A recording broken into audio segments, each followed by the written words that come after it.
Artificial satellites. Artificial satellite is a man-made object orbiting around the Earth. Artificial satellites are of two types, namely geostationary satellites and polar satellites. Let us now learn about launching of artificial satellites and different types of satellites in detail. Click on the links provided.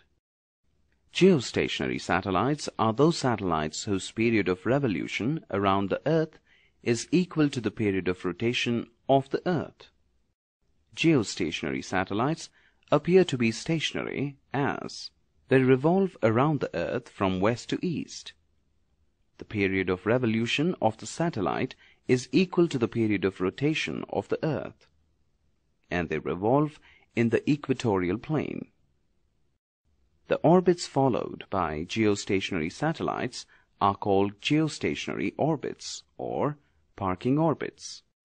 The height of the geostationary orbit is approximately 36,000 kilometers above the Earth's surface.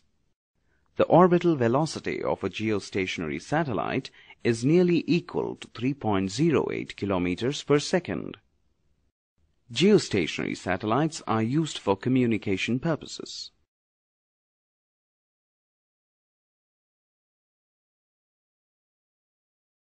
Polar satellites are the satellites which pass over the north and south poles of the Earth. Since the Earth is rotating about its axis, these satellites pass over different parts of the Earth during its revolution. They generally revolve very close to the surface of the Earth.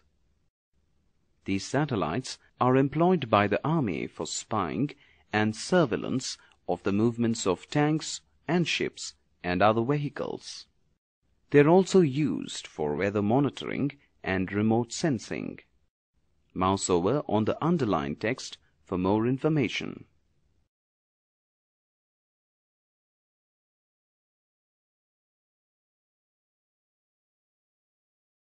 Launching of a satellite. Satellites require a minimum velocity called orbital velocity in order to move around the Earth. To understand the concept of orbital velocity, let us look at this example. On the screen, a launching pad AB is shown. Let us project a body with velocity u1 from B parallel to the surface of the Earth. The body follows a parabolic path and strikes the Earth at a point r1.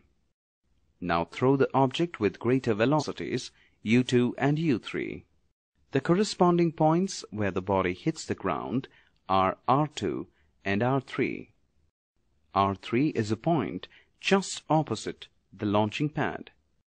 With a velocity greater than u3, the body will follow a circular path instead of a parabolic path.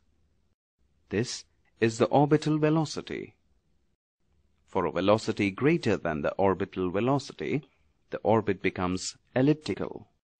On increasing the velocity, the body escapes from the Earth's pull, and this velocity is called escape velocity.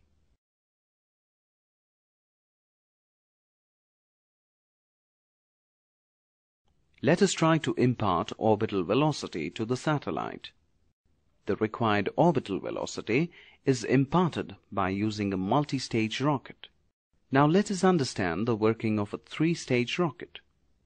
At liftoff, the exhaust gases build up an upthrust that exceeds the rocket's weight. The force of the upthrust being greater than the weight of the rocket accelerates it in the upward direction. Initially, the rocket rises vertically and passes through the denser atmosphere in no time. After the first stage burns off and falls back to the Earth, the rocket gets tilted. Now the second stage burns and the rocket attains a higher velocity. Slowly, the second stage gets detached. The final stage of the rocket tilts the satellite in the horizontal direction and gives it a proper speed of 3.01 kilometer per second to orbit around the Earth in a closed path.